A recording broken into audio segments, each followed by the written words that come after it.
Hello guys, welcome to my channel 5 minutes with few.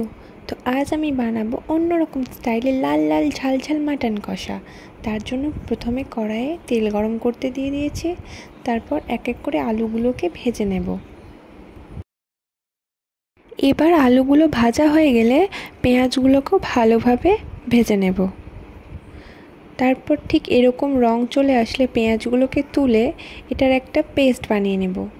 এদিকে আগে থেকে ধুয়ে রাখা মাটনগুলোকে কড়াইয়ে দিয়ে একটু ভালো করে ফ্রাই করে নেব।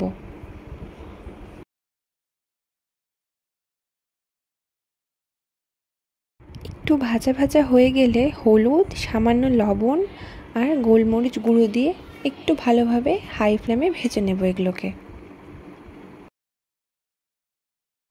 এই মাটনটা ফ্রাই করা হয়ে গেলে কড়াই থেকে তুলে রেখে দেব। এবার মশলার জন্য পেঁয়াজ বাটা, রসুন বাটা ও আদা জিরে বাটা রেডি করে নেব। এবার কড়াইয়ে সামান্য পরিমাণে তেল দিয়ে তার মধ্যে গোটা গরম মশলা ফোড়ন দিয়ে তার মধ্যে একে একে পেঁয়াজ বাটা, রসুন বাটা ও জিরা আদা বাটা দিয়ে তার মধ্যে পরিমাণ মতো লবণ দিলাম ও হলুদ দিলাম, দিয়ে একটু নাড়াচাড়া করে ভালোভাবে তার মধ্যে লঙ্কা গুঁড়ো দিয়ে দিলাম।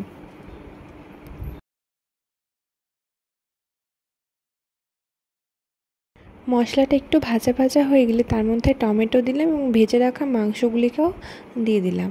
এবার একটু ভালোভাবে নাড়াচাড়া করলাম, দিয়ে একটু জল ছেড়ে যাওয়ার কয়েকটা কাঁচা লঙ্কা চিড়ে দিয়ে দিলাম এবং ঢাকনা দিয়ে দিলাম। এরপর আস্তে আস্তে এগুলোকে লো ফ্লেমে ভালো করে কুক করে নেব।